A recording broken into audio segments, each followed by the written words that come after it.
So today we're going to discuss the seminal fluid analysis.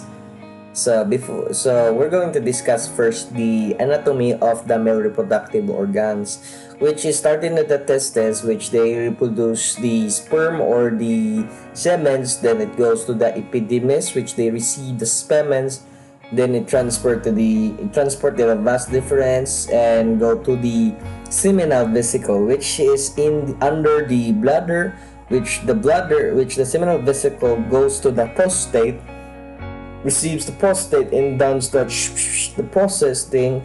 Then it goes to the urethra, then goes out, then like boom, just like that. That's the system of it. So yeah, so there's only difference is so if you go in the front naman, parang vas deferens ampules, which there's the one who pass the semens to the bladder, which goes to the prostate, then goes to the urethra, urethral gland, then so retrograde ejaculation. So it's just the same.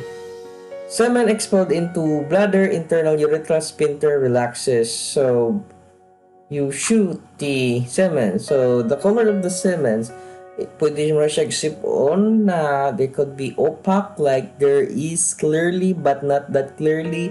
But we also have the bluish, the white thingy. So it's hard to come.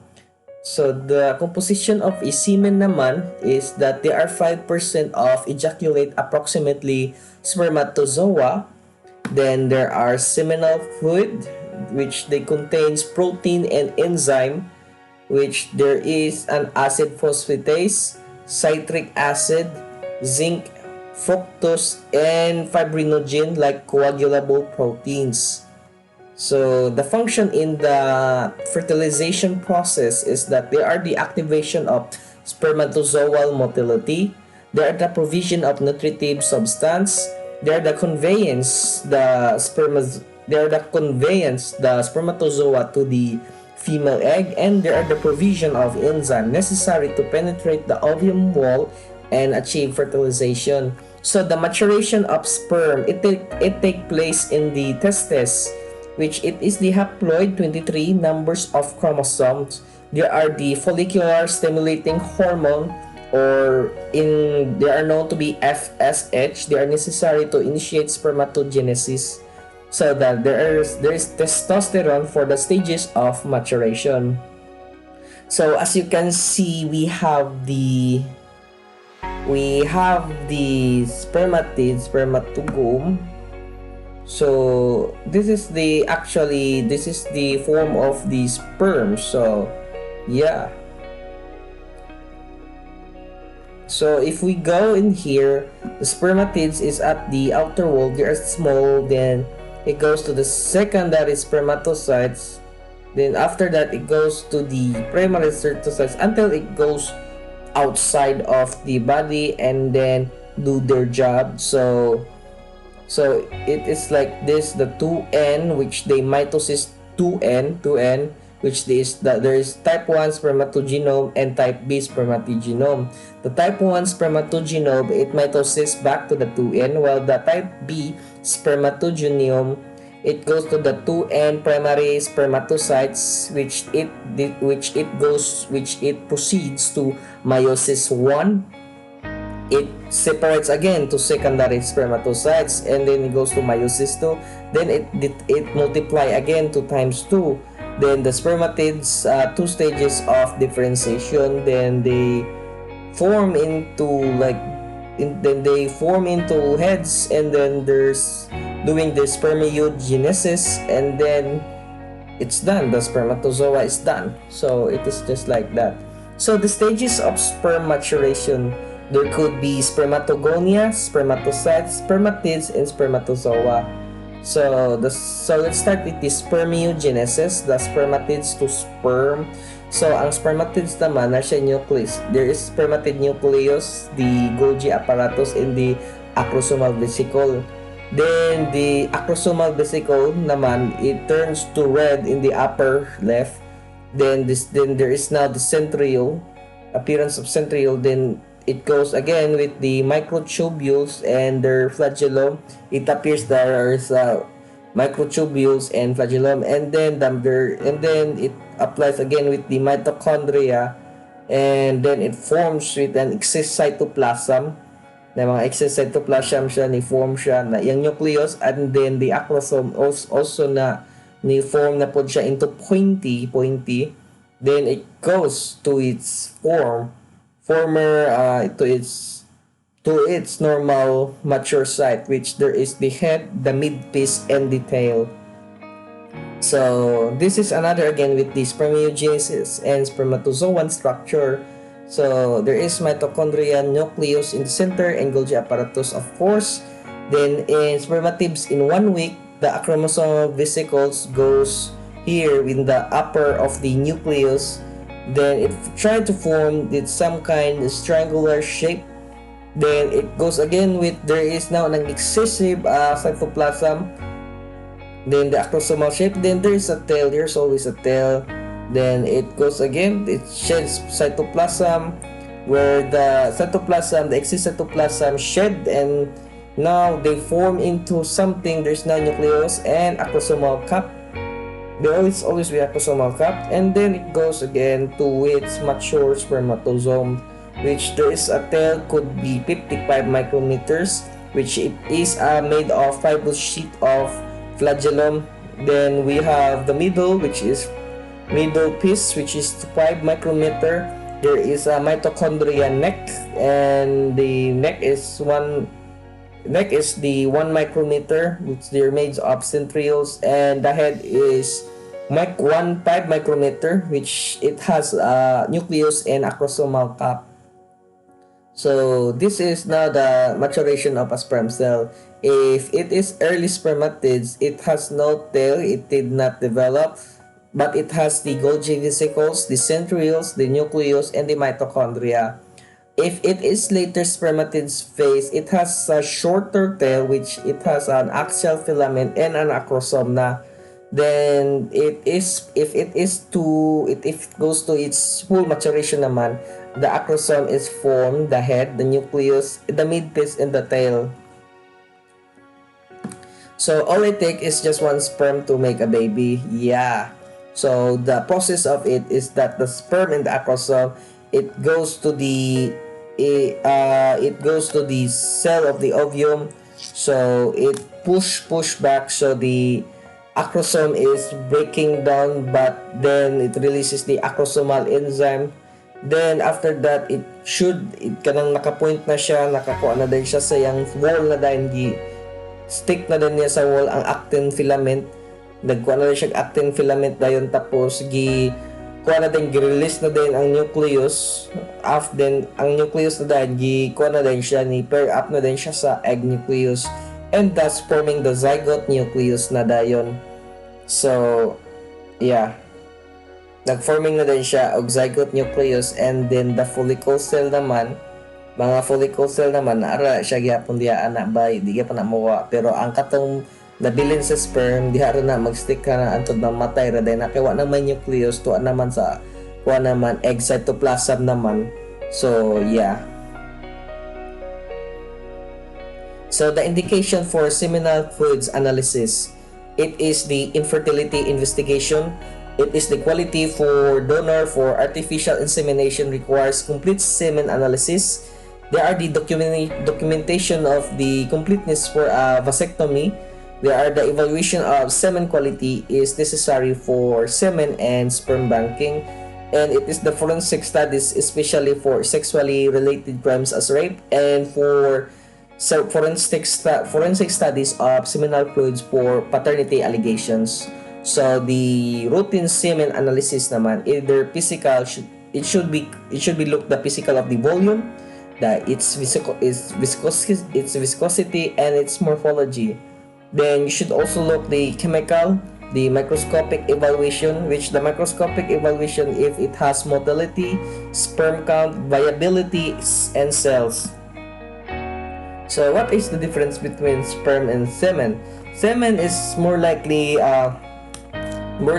the driving vehicle of the sperm. So sperm is actually the one who is the main man, which the semen is more likely the driving vehicle, more likely the butler of the sperm. So yeah, this is white. It has a color, while opaque naman is some kind of parang sipon. It's clear but not that clear actually. More like it has a hazy kind, but it's more likely clear. But compared to white, it's really white. So the physical examination. Well, the normal color of the sperm should be gray, white, and opalescent. The brown or red color may indicate blood. Then the volume naman is 2.5 ml. If it is more than it is infertility. The viscosity naman is can be estimated by observing the formation of droplets as semen is expelled from the pasture pipette. So makita ra na ang viscosity kung makuha na siya, kung ma-expelled na siya sa pasture pipette. So the physical examination. So the normal naman, they are watery after liquefaction and easily form droplet on a flat surface. While should liquefy after 30 minutes after ejaculation. Increased viscosity, string is formed when expelled from pipette. So let's go with the microscopic examination. One thing to make sure the microscopic examination is the motility, which it could be motile or non-motile. Ang kuha na ni siya kung maglihok o dili maglihok.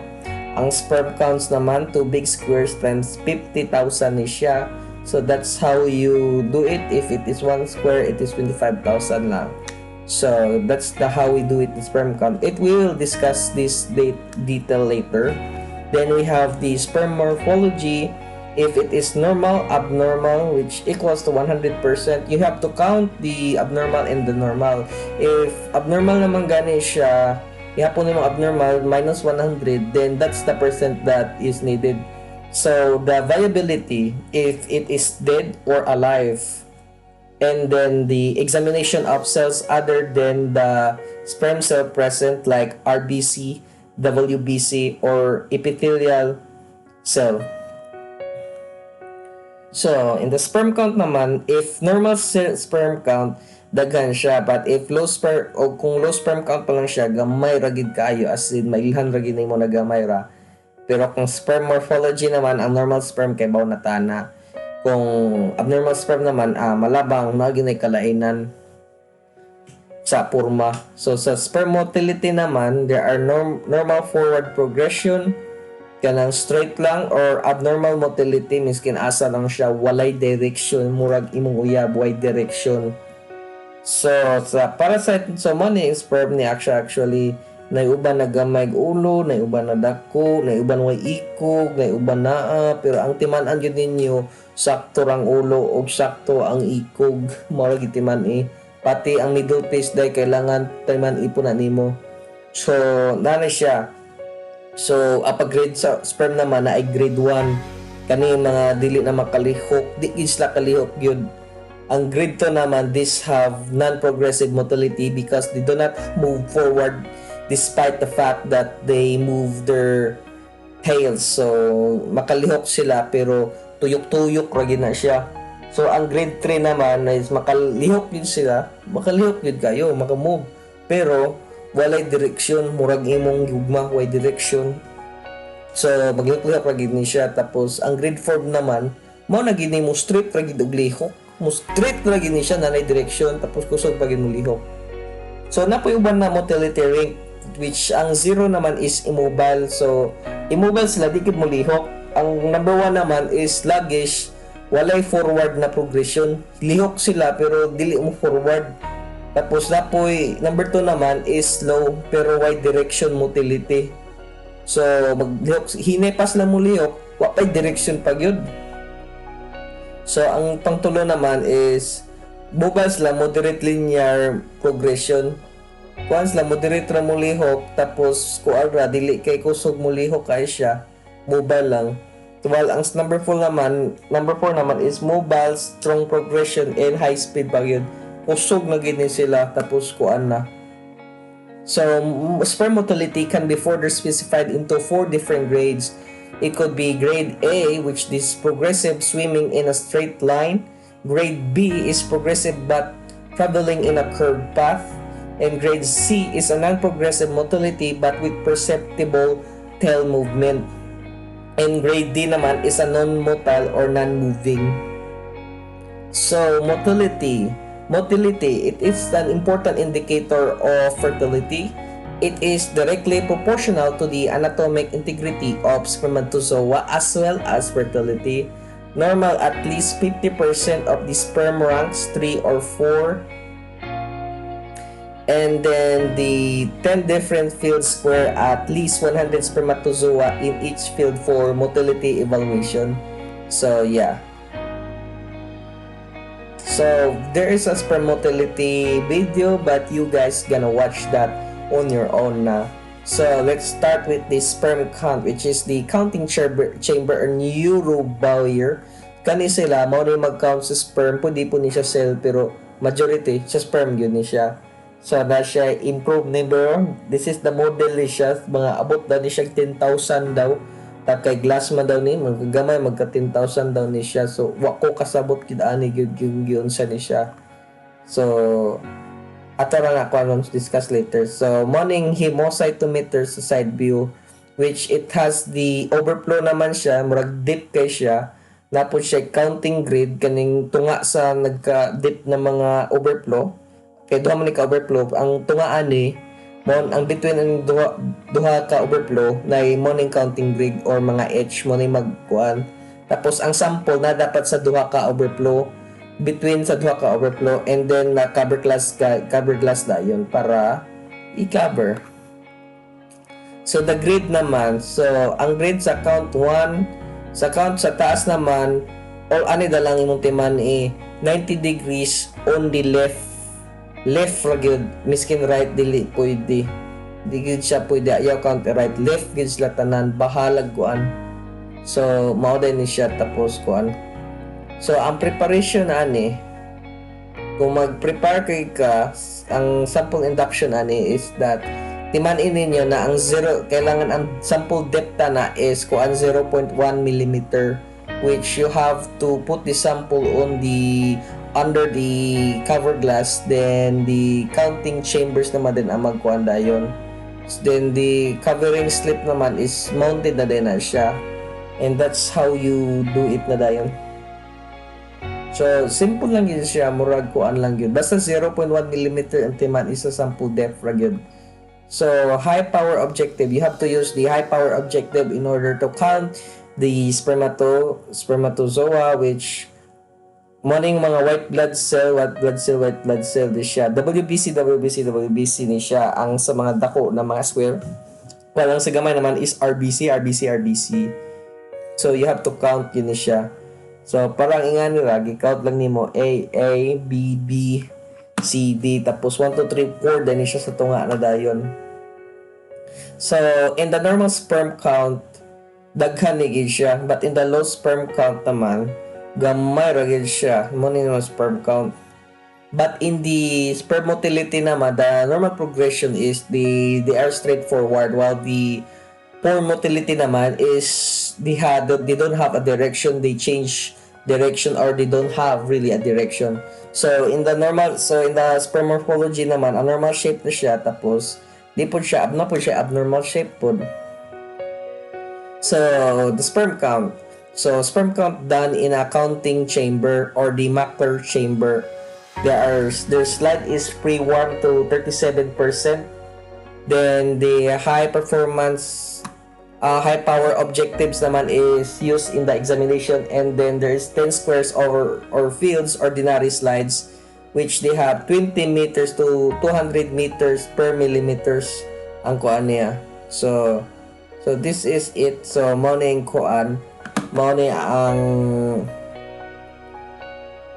ang timanan nimo sa fertility check sa sperm wala pa ni sa Philippines, but not pero nani sa uban. Kung ti gani kaning T mura gimong T mani kung nay T positive di siya, kung walay T walay line sa T negative gyud ni siya. So in the sperm fertility check na ay 5 million o 20 million. For example, ang dakog line sa kuan sa fertility check, klaro ang line sa T was 5 million, so pasabot ani na siya 5 million sa kuan fertility. Pero pag sa kuan naman di kay klaro sa T naman pud sa 20 million, then obviously walay 20 million. Kan kung kuan naman, kung digid klaro gyud, so pasabot na ni ang fertility niya kay naay 5 million. Kung klaro kay sa T sa 5 million, lagi 5 million gyapon. Pero kung sa 20 million wala, di wala gyud, gamay ra gyud. Pero kung silang duhang wala unta kay TT, walay duha sa 5 million 20 million, pasabot ana wa gid abot 1 million imong sperm, pasabot pangit ka. Di joke ra bitaw.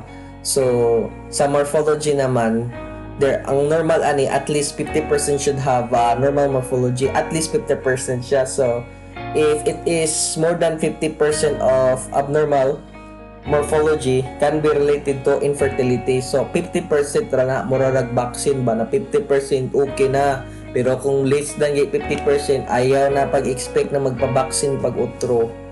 So ang morphology of a sperm naman siya, we have the plasma membrane, the acrosome sa taas gini sa nucleus, which they have the acrosome caps gini siya. Tapos ang centrioles dahil nasa murag neck part gyapon siya sa head ata, pero na siya sa neck. While ang mga mitochondria naman is naa sa midpiece, while sa tail naman is axial filament dayon anaa. So morphology of a sperm under electron microscope, maunit siya pagkachoy kayo healthy gini ba, bagti ka gini. Pero tanaw na to ang which discuss the sperm morphology. So the normal naman is normal na gid siya, yung head normal, yung midpiece normal, yung tail is normal also. If it is giant, the murag balloon, its head is bigger, then his midpiece and tail are normal, but his head is bigger, actually bigger lang yun siya. So it's not normal gyapon. So, kung microsperm naman, gamay ang head, while ang midpiece kay sakto ra, ang tail sakto ra. Napoy tay tawag double head, which duha ka head, isa ka midpiece o isa ka tail. So double head siya kay duha man ka ulo. We have the double body pod. Kung na double head, napoy duha ka lawas. Isa ang sa double body naman, one siya kanang isa ra ka head pero duha ka buo ka body. Nang gitawag double body ni siya. Murag imong uyab doble na. Tapos natin gitawag long head, taas lang gid siya. Lahi ang giant, lahi pod ang taas. Long head or the long head. Ang long head naman siya is more abnormally long head yun talaga siya, taas. Pero yung midpiece o yung tail sakto ra. Then we have rough head, kanang deformation gini siya, marag sa silent hill na ng ulo. Pero lain yun siya gid kanang sakto ra tanan, pero lain lang gini. Then we have the abnormal middle piece. So ang abnormal middle piece naman, ang middle piece naman is abnormal shape na talaga siya. So yeah. So in the sperm morphology naman, we have the abnormal sperm. Mo na ni siya kaning head naman is normal normal oval form.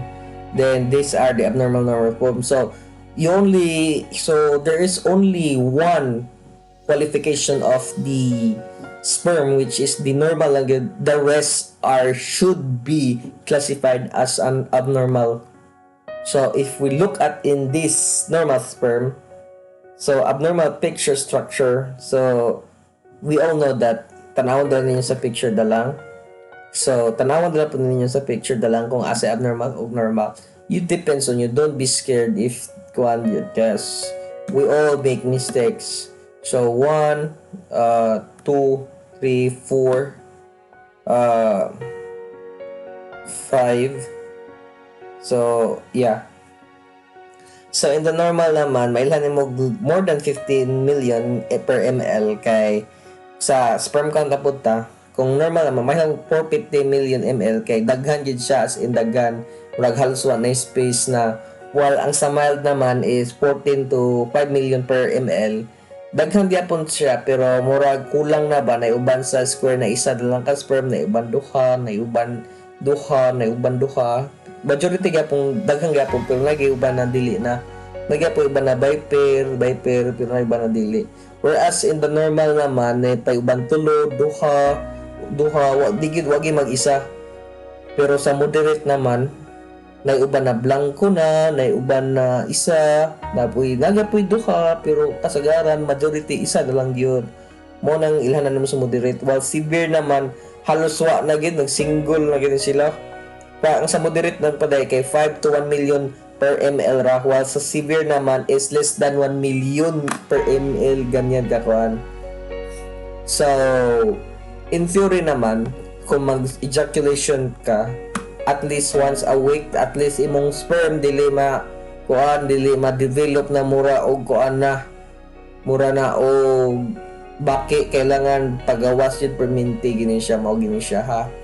So, okay, let's discuss the viability or the fresh semen smear. So, ang viability naman is fresh semen smear is made and stained with using dye. Their viable sperm does not take up the stain while damaged or dead sperm takes up the stain. So, there are 100 sperms are counted and evaluated. The percent of dead sperm should not exceed the percent of immobile sperm. So, the normal naman is 50% should be viable. So, at least 50% na viable na din na siya. So, other cells for counting. So, normal ejaculation may contain some WBCs and urethral epithelial cells. So, more than 1 million WBCs indicative of inflammation. If 1 to 4 per HPF, kailangan na siya. If RBC/erythrocytes has 1 to 2 per HPF, more than 1 to 2 HPF, there are the pathologic process na siya. So, nananay sakit if more than na sila. If trichomonas vaginalis naman, napunay trichomonas vaginis, napoy presence of yeast or diabetic, napoy bacteria, and napoy epithelial cells 1 to 2 per HPF or few. So, in the chemical analysis part 1, the pH should be alkaline 7.2 to 8.0 from a fresh seminal specimen. Kanagid yung pH is 7.2 to 8.0. If it is more than 7.8, infectious process na siya. If less than 7.0, indicates successful vasectomy, increased prostatic fluid, or seminal fluid is entirely prostatic na siya, which indicates tubules blockage or inflammation. So in the chemical analysis part 2, there is fructose level which secreted by the seminal vesicle. Their normal is more than 13 micromole per ejaculation, means that normal secretory function. If it is less than 13 micromoles, ejaculatory duct obstruction or pathology of the vas deferens ang meaning ana if less than. So in the chemical analysis part 3, their acid phosphatase determines secretory function of the prostate gland, where it is uniquely secreted at high levels. In forensic study, this indicates presence of seminal fluids. The citric acid and zinc levels determines the evaluation of the prostate gland's function. Low level is associated with prostatitis. So semen analysis preparation. If how to get and prepared for a good sample of semen. So first, avoid ejaculation for 24 to 72 hours before the test. Avoid siya sa mga alcohol, caffeine, and drugs such as cocaine and marijuana 2 to 5 days before the test. Then stop taking inner herbal medication such as St. John's wort and echinacea as instructed by your healthcare provider. Then avoid hormone medication as instructed by your healthcare provider. So how to get and prepare for a good sample of semen part 2. Discuss any medication you're taking with your doctor. The semen should be kept at room temperature. The sample should be brought to the lab for examination within 30 minutes. So abnormal semen analysis may be due to infertility, infection, hormonal imbalance, disease such as diabetes, genetic defects, exposure to radiation. So additional tests in the semen, we have the genetic tests, hormone testing, urinalysis after ejaculation, taking a tissue sample from your testicles, and then anti-sperm immune cell testing. So the facts, so we're discussing about the facts about sperm. We have the test fast and furious right from the start. The first moment of ejaculation contains the highest concentration of sperm. It sticks around longer than you think. Sperm typically stays in your body for 48 hours after sex. However, it can hang around for as long as 5 days to a week, depending on how friendly your cervical mucus. Interestingly, cervical mucus protects sperm and help it stay longer in the body around ovulation when you're most fertile. Lot of sex or masturbation won't lower a guy's sperm count. Don't worry, he doesn't have a limited supply of swimmers that he's going to use up. Say reproductive endocrinologist Carrie Wambach, MD from Southern California Reproductive Center in Los Angeles. That said, frequent ejaculation may lower the volume, but if he generally has a normal sperm count, this should make much of an impact. So another fact is that temperature can lower his sperm count. Apparently, his semen fluctuates with the seasons. Sperm counts tend to be lowest in summer months and highest in winter months, say because exposure to heat lessens sperm counts. So there is another fact that pineapple isn't proven to make him taste better. Unfortunately, scientists haven't tested this one out yet, but semen does contain fructose, naturally occurring sugar, giving it a slightly sweet taste, but there's never been a real study on the connection between the food a guy eats and the taste of swimmers. Then the male and female sperms are created equal. Sperms either have the X or Y chromosomes, but their chances of making it don't differ actually. So it's super rare to being allergic to sperm. Women can be allergic to sperm, causing inflammation or redness, but it's very rare to be allergic. There has been one study on a sexual transmitted allergy to Brazil nuts, where a woman had an allergic reaction to her partner's sperm after he ate the nuts. But again, cases like this are extremely rare. In the unusual cases, you are diagnosed as allergic. Wearing a condom can prevent irritation. Second, look for cases of infection. So sperm has a pretty intense journey before the grand finale. It takes about 2.5 months to prepare all the sperm expelled in the average ejaculation. It initially forms in the testicle, then move up to the epididymis. Then fully formed sperm travels through the vas deferens and swings by the seminal vesicles, where it mixes with the fluid to form semen. Finally, the prostate adds the last little bit of fluid before ejaculation.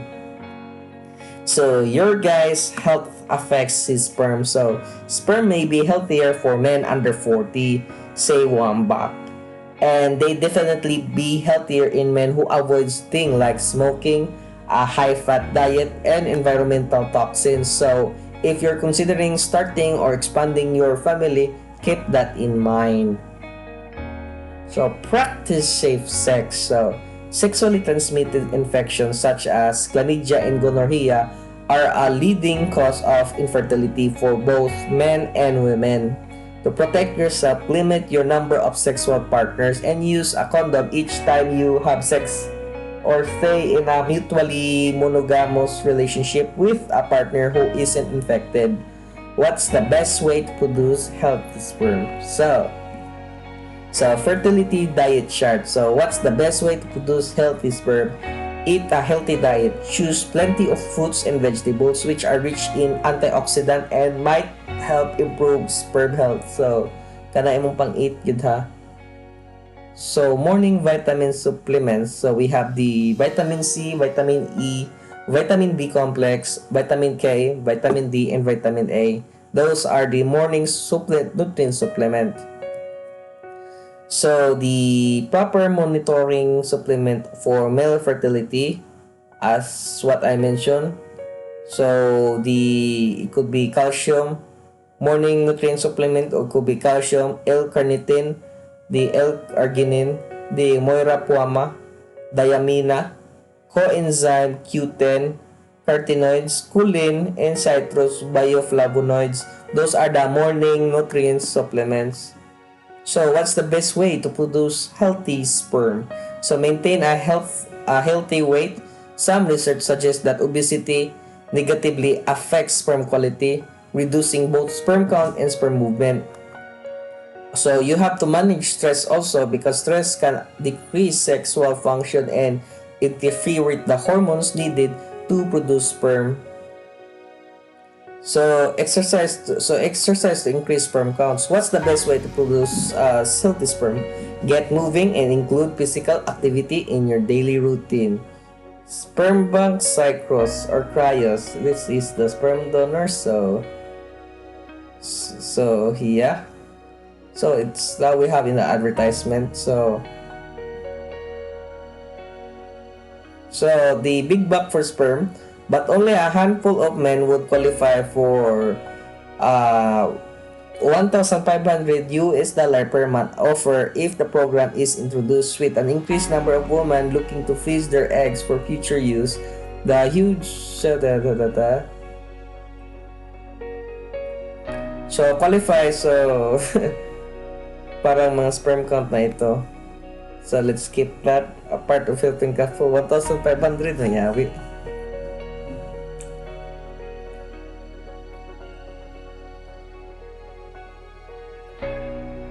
So collection area, so the collection process.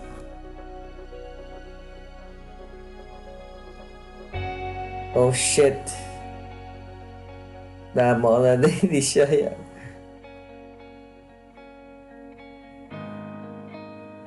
Okay. Okay, I think that's it actually.